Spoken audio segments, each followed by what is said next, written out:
From T.O. to B-Lo. From the block to the rock. It's BLK's Unsigned Hype with your Cold Spring cousin, DT. And on the phone with me, I got a special friend of mine, E40. You there? What's happening with you? What's going on, man? What's up, DT? I've been trying to call you for years, man. Man, cut it out, man. What's going on with your family? Nothing much, man. I'm here doing this radio show, man, and I want to just talk to you real quick. But before I get into I want to talk to you about the independent, Sick With It, and being an independent and running an independent label for all the artists out there who are doing things independently. But before I do that, I just want to touch bases on your new album. Your new album just came out or just coming out, all right? Yeah, the album came out last week. Came in number 4 on the rap charts, top 10 on R&B, and 43 on the pop charts with the crossover and the country music and all that. So I did my thing. The album is called The Ball Street Journal. You smell me? How y'all long? go snatch that, man. How long have you been doing it? I know how long. We started out around the same time, but just for those who don't know, how long you been in the game doing this? And you've been productive ever since you started. How many albums and stuff? Man, you know, I stopped counting after 10, DT. 10 albums. But on the real, though, I've been doing it since 1988. Right. And what's so cold about it, though, I get better with time, you know. In real life, like, for real, though. And so it's like, you know, it's been 20 years, and E40's still relevant, you know what I mean, on top of my game. And those who don't know, man, that's why DT got me on the phone right now, because I am how would I say it, the pioneer of selling tapes out the trunk of the car independently without no radio play, no nothing. And I started that in the late 80s, early 90s. I remember when you left the Bay Area and you went to New York and you called me from one of the hotel rooms and you was like, yo, they having a bidding war for me right now. All the labels are trying to figure out who's going to suck. Because you had moved so many units as an independent that the major labels came running to you. Yeah, definitely. And that was all by word of mouth. You know, and when you got word of mouth, man, and, you know, you got the hoods and everybody talking about you, that means you're doing something right. You know, I didn't have no executive producer or nothing. It was just me and my family, the Click. We was the first ones calling ourselves the Click. You know what I mean? We sold many records underground, no airplay at all. We did a video, and I don't know if y'all know it or not, but the boy DT directed it and shot it and everything. It was called Tired of Being Stepped On. Tired of Being Stepped On. What was that? What year was that, D? Man, I don't know. That was 90, 91? Early 90? Yeah, like 91. I try not to look back that far, man. Yeah, you go way back. But you know, remind me how old I am. Of our videos. I don't know if you ever told him, but he shot a video called "Sprinkle Me For Me." He shot a video called Dusted and Disgusted, One Love. All my earlier videos. We shot D Shots, Call Me on the Under, Sugar Tees, Billy Badass. We shot Rhythm X. We shot Selly Cell.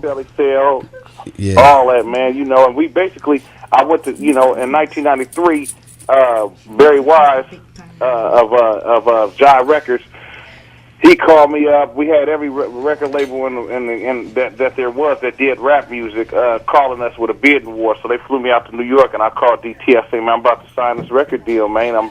We finna go ahead and do it, man, you know. So it's time for me to take it to the next page.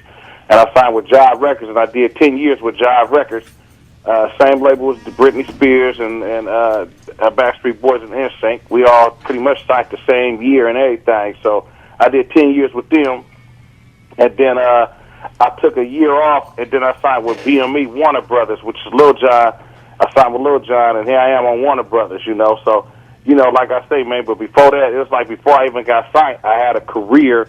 I was a vet already before I even got signed to a major. No, what's up with Sick With It? Now that you with your new camp now, are you still doing Sick With It, the independent? You still got your label? Yeah, definitely. Sick With It Records is in full effect. You know, I got me and B Legit just got off the phone earlier today. We about to do a E40 and B Legit album, and as well as a Click album. We're doing a Click album, which is my brother D Shot, my cousin B Legit, and my sister Sugar T. So we're about to do one of them. We got artists. We got a whole bunch of artists on our label. One of the main artists is Turf Talk. You know, he on the song with me on the hook on there. You can see it on MTV Jams called "Got Rich Twice." There's a song on there called "Got Rich Twice." You go to YouTube.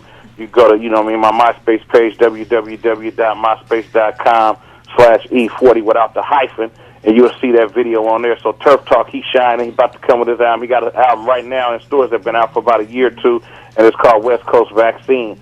And it's one of the best records that, you never heard, So, like I say, we doing it, man. Everybody's still, pushing. We out here in the Bay with, where they started the independent thing. Yes, man. they did. Where a lot of people pattern themselves after us. Listen, let me ask you this. Now, looking back on your whole career and looking back, starting independent, my show caters to a lot of unsigned artists who don't have any deals yet, but are still producing great music and putting out good music. And Right. and from an independent standpoint, what advice would you give independent artists today? I know the game has changed since when you started, but now at this day and age, and you're still in the game, you're still in these boardrooms, you're still talking to these labels, you know what's going on. What could you tell unsigned artists who don't have a deal yet? What would be the best advice you can give them today? My best advice is to go on the local booth, go on the vocal booth. I call it the local booth. Get up there and loc up, man. I mean, just act a rectum, man. I mean, go, just take it there, man. Put 100% in that thing, and for all you outside artists and all the independents out there, man, network with other artists, man. That's how you if you network with a dude from the other side of town and y'all cool, that's gonna get his side of town loving you, and it's gonna be vice versa, and it's just unity, Buffalo, all y'all need to just, come together, man, and forget all that hate, man. I don't know if it's hate out there, but I know it's hate everywhere in the atmosphere in the world, period. But like I say, it's better to be, together. Everybody's stronger than to not be together. With you working down there with Lil Jon and them, you get to see that now. I think they right now have got the lock on unity when it comes to a region working together. You've been able to see that. Yeah, when I fly out to Atlanta, whenever I'm in Atlanta, them boys, just overall, you could just see it, man. They got their thing together. There's a few people that cross collateralize with each other. You know what I mean? When they run into each other, but at the same time, it's more unity than non-unity. And that's one thing I give Atlanta, man, and that's why they stand strong, and they haven't took their foot off the industry's neck yet. You know what I mean? All right, what is it going to take me to get you to Buffalo, man? You need to come listen to some of this talent out here. Man, a plane ticket and a hotel. All right, I'm working on that. At the Landy Cognac. All right, I'm working on that right now. Listen, before I let you go, I got to ask you a question about the dictionary. People still out here talking about your dictionary. Okay, I'm on the case right now. I'm trying to shop this deal. I'm probably going to send it through Warner Publishing, Warner Book Publishing. Mm-hmm. So, I'm on the case. I've really been, like, I ain't going to say slacking in my Mac, and it's just, I stay, there's always new words being created every day.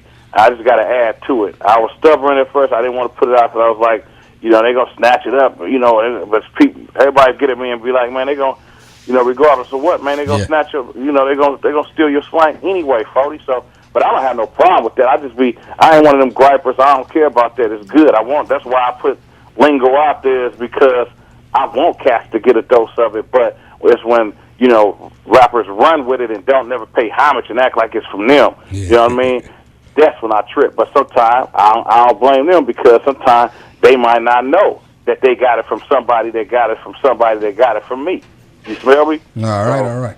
Well, it is what it is, baby. But get me out there, man. A hop, skip, and a jump, man. I come out there, man. We can campaign, man. The tycoon. All right. Listen, tell Imari and Tracy and Lil E and what's that girl name I used to like back in the day that started dating your accountant? And what's that?